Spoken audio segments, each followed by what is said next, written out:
batela mikongo. Yahweh, Yahweh, benisa mikongo.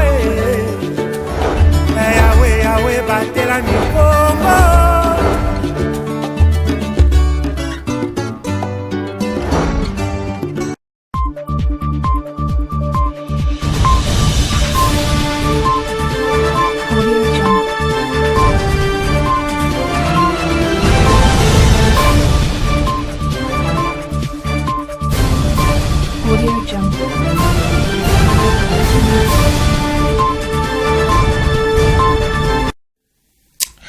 Une personne informée est une personne avertie. Monsieur Zedam, bienvenue dans cette nouvelle session d'information sur Ma Bannière Télévision.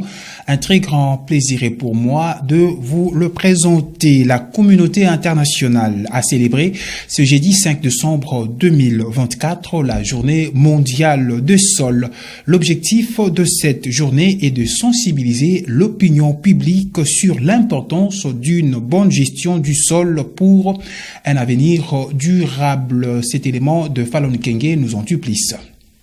Instaurée par l'Organisation des Nations Unies, la Journée mondiale des sols célébrée le 5 décembre de chaque année est l'occasion de sensibiliser le public sur l'importance d'un sol sain et de plaider en faveur d'une gestion durable de ressources en sol. Le sol, c'est un patrimoine très important. On appelle ça le capital foncier. Le sol nous sert à cultiver pour avoir les aliments. C'est un capital qu'on doit bien protéger si nous voulons survivre. Donc, quand vous jetez mal le sol, un jour, si ça devient désert, vous allez mourir de faim et vous serez enterré dans ce sol-là. Au Congo central, Léon Goma, agronome et chef de division de l'agriculture, a fixé l'opinion sur la qualité du sol de la province ainsi que quelques stratégies visant sa protection que sa gestion. Le sol du Congo central, c'est un bon sol. Quand on parle en termes de potentialité agricole, je crois que la province du Congo central vient en deuxième position après la province du Grand Équateur. Et c'est un sol sans grains chimiques. On peut produire. Le sol de Congo central jusque-là ne pose pas de problème, mais nous sensibilisons toujours la population d'utiliser des pratiques durables à protéger le sol.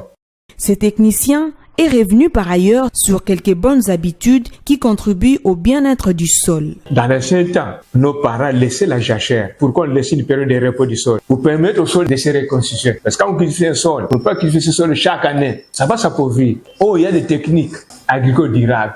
Les no-brillis. Les missions que nous avons, c'est de proposer des projets en rapport avec l'agroforesterie. Parce que c'est une technique qui nous aide à protéger le sol. Avec ce système, on peut rester dans un même sol pendant plusieurs années sans même les changer. Notons qu'une bonne gestion du sol assure sa biodiversité et améliore sa santé. Elle réduit les érosions et la pollution. Elle améliore la filtration et le stockage de l'eau et favorise ainsi la séquestration du carbone et un système agroalimentaire durable. Et puis, autre chose, Monsieur Zedam, la société de communication Orange RDC SA se prépare pour fêter ses 12 ans d'existence en République démocratique du Congo. Pour ce faire, la direction provinciale du Congo central a organisé une conférence de presse. C'est jeudi 5 décembre 2024, question de présenter ses services à ses clients ainsi que le perspective d'avenir. Glodino Lucano. À l'occasion de ses 12 ans d'existence en République démocratique du Congo, la société de télécommunications Orange RDC SA a organisé une conférence de presse ce jeudi 5 décembre 2024 au siège de cette entreprise située au quartier Ville-Basse dans la commune de Matadi. Cet échange avec les chevaliers de la plume a tourné autour de 5 thématiques dont la couverture réseau et la technologie utilisée, les offres phares et différentes plateformes digitales, activités RSC et la Fondation Orange, la prise en charge et les services après-vente, ainsi que les solutions innovantes via la eSIM et la carte Visa Orange Money. Madame Ariane Kala, directrice régionale de Orange RDC SA, a fait savoir les offres que fournit Orange à ses clients. Ça fait 12 ans que Orange opère en RDC. Nos services Orange sont des services innovants, on l'a dit, qui sont basés sur des technologies de pointe. Au Congo central sont de la technologie de la 4e génération. Ces antennes sont reliées reliés par de la fibre optique. Et nous avons aussi des offres et des produits qui sont innovants pour pouvoir adresser les différents besoins de nos abonnés. Nous nous basons aussi sur la digitalisation, par exemple la boutique en ligne, pour la carte Visa Orange Money qui permet de faire des achats en ligne. Nous avons un certain nombre d'initiatives qui permettent d'accompagner la jeunesse dans sa formation, dans son développement, dans sa montée en compétences et pourquoi pas dans son intégration professionnelle. Concernant les perspectives d'avenir entre Orange et ses abonnés, la directrice régionale s'est exprimée en ces termes. Nous continuons donc à déployer des antennes pour pouvoir atteindre les zones où nous ne sommes pas encore déployés. Et nous sommes partie prenante dans un grand projet de déploiement de fibre optique, le projet Tout Africa, qui va arriver dans les années à venir, très prochainement, et nous sommes partie prenante dans ce projet-là. Cela nous permettra de développer des nouveaux usages, Internet. À l'issue de cette entrevue, les agents de la société Orange ont sillonné quelques grandes artères de Matadi, question de sensibiliser la population sur la qualité de leurs services.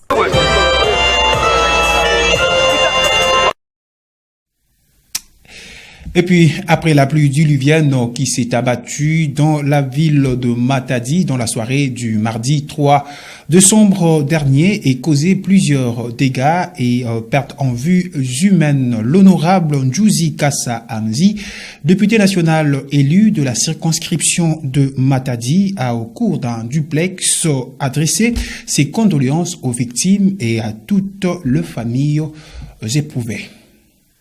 Vraiment, nous sommes désemparés par tout ce qui vient de se passer à Matadi hier par rapport à cette catastrophe naturelle qui vient de s'abattre à Matadi. Et par là, nous présentons nos condoléances à des familles qui ont perdu les leurs proches, parents, papa, maman, enfants. Vraiment, droit au cœur, amertume, nous présentons nos condoléances.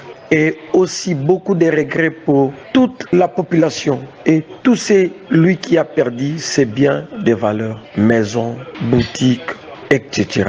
Et nous appelons le gouvernement central et aussi le gouvernement provincial de venir en aide à tous ceux qui ont perdu leurs frères, leurs sœurs et puis à ceux qui ont perdu leurs enfants. Mais aussi à ceux qui ont perdu leurs biens et le gouvernement de venir en aide à tous ces gens-là. Matadi, notre ville et notre population, vous êtes mes frères, vous êtes mes sœurs. Vraiment, je suis de cœur avec vous.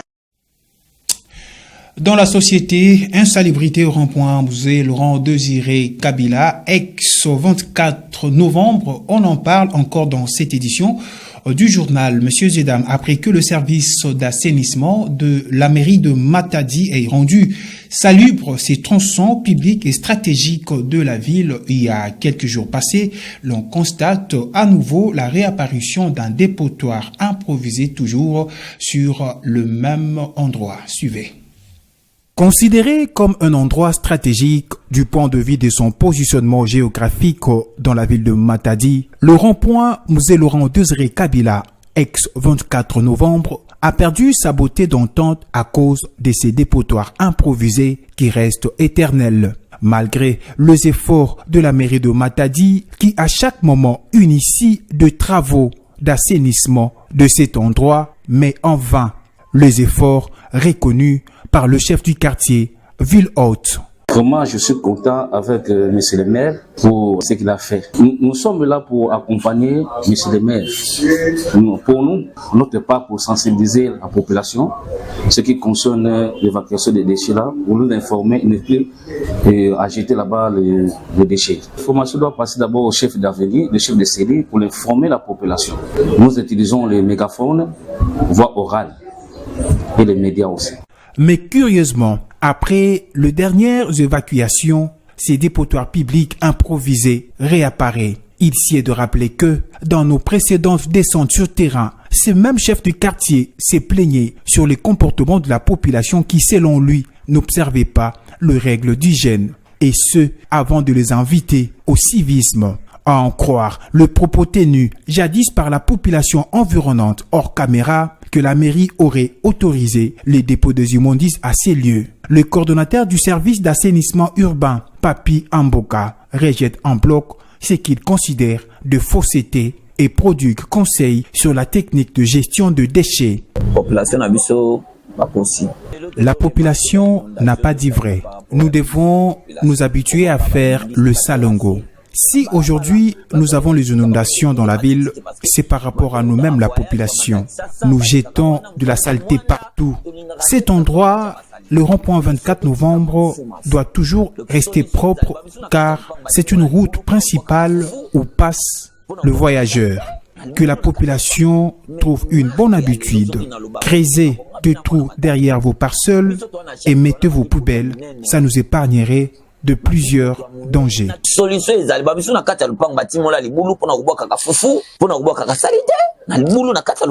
Une mesure contraignante sera prise dans le prochain jour pour tout un civique qui userait d'une mauvaise gestion de déchets sur la voie publique, a fait savoir le coordonnateur du service d'assainissement de la mairie de Matadi. Quittons la ville de Matadi pour Kinshasa, la capitale, où sur instruction du chef de l'État, Félix Antoine Tshisekedi Tshilombo, le ministre national en charge de la justice, Constant Mutamba, a annoncé la mise en place de la commission de lutte contre le banditisme urbain pour lutter contre le phénomène Kuluna. À l'issue d'une réunion tenue le mercredi 3 décembre 2024, il a fait savoir que la peine de mort sera exécutée pour de Kuluna qui seront sanctionnés. Le détail dans ses propos choisis par Claudino Lucano. Le chef de l'État nous a instruit plus d'une fois lors des conseils des ministres pour mettre fin au phénomène de banditisme urbain qui sévit dans certaines grandes villes du pays, qui est la ville province de Kinshasa. Et il était question pour nous de pouvoir exécuter les instructions de la haute hiérarchie en mettant en place la commission de lutte contre le banditisme urbain. Cette commission est composée des hauts magistrats, militaires et civils, composée également du commissariat provincial de la police, va travailler sous l'opération Zéro Kuluna dans la ville de Kinshasa, tout comme dans d'autres villes du pays. À partir de demain, la commission va lancer l'organisation des procès en flagrance contre tous les Kuluna. Tout celui qui sera attrapé sera arrêté, jugé, condamné. Comme vous le savez, ils seront tous condamnés pour terrorisme parce que les actes qu'ils posent sont des actes qui relèvent purement, simplement du terrorisme. Ils sont donc punis de la peine de mort. La commission a également décidé de faire exécuter la peine de mort. À présent, parlons sport. Dans cette session d'information, Monsieur Zedam, la Linafoot Ligue 1, l'AS Veti a emporté 3 points par forfait suite à l'absence de l'équipe Les Aiglons Bleus de Kinshasa. Et dans l'autre opposition, le tout compétent Eliman et le football club d'Ijak se sont neutralisés sur un score d'un but partout. Claudino Lucano. Les équipes du Congo central engagées au championnat national Linafoot Ligue 2 poursuivent leur parcours exceptionnel. Comme temps pour le match avancé de la 5e journée, l'association sportive Veti Club de Matadi a remporté les matchs par forfait contre les Aiglons Bleus de Kinshasa le mercredi 4 décembre 2024 au stade Mavungu d'Nsanda, situé dans le territoire de Sekebanza. Cette victoire par forfait souligne la détermination et la force du club vert et noir de Matadi qui a si profité de la situation pour obtenir les 3 points en jeu. Pour l'AS Veti Club, cette victoire est une influenceuse pour la suite de la 7e édition du championnat. Dans d'autres matchs, au stade Tata Raphaël de Kinshasa, le tout compétent Elima a fait le jeu égal de 1 but partout face au football club d'Ijak. Mené au score de l'entame de la 2e partie, les jaunes rouges de Matadi sont revenus au score grâce à un but de la tête du joueur Makwala Mambo Francis à la 87e minute. Notons que plusieurs autres matchs se sont joués les mêmes jours, dont l'ACJST et les FC Ruby qui ont remporté les duels quinois respectivement contre l'AS Mboudi et RCK. Le prochain match de l'association sportive Veti Club est prévu en date du 13 décembre 2024 à Kinshasa face à Ruby. Restons toujours dans le même chapitre de sportif, mais changeons de la discipline pour parler de la CAN handball féminine senior dames. La République démocratique du Congo est éliminée par l'Égypte sur la note de 22 contre 23. Le détail, c'est toujours avec Glodino Lucano.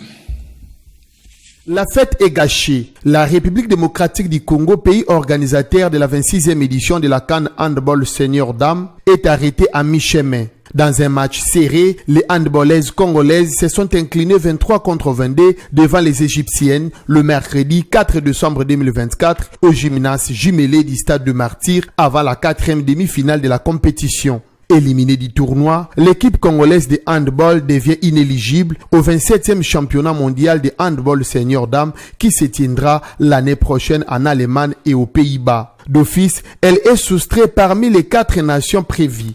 Rappelons que les joueuses congolaises ont débuté cette compétition par une victoire de 38-11 face aux Ougandaises avant de battre les Guinéennes le dimanche 1er décembre 2024 sur la note de 32-24. La RDC représente un palmarès au niveau du continent en finissant à la 2e place de la CAN 2001, 6e en 2002, 5e en 2004 et 3e en 2006 et 2008.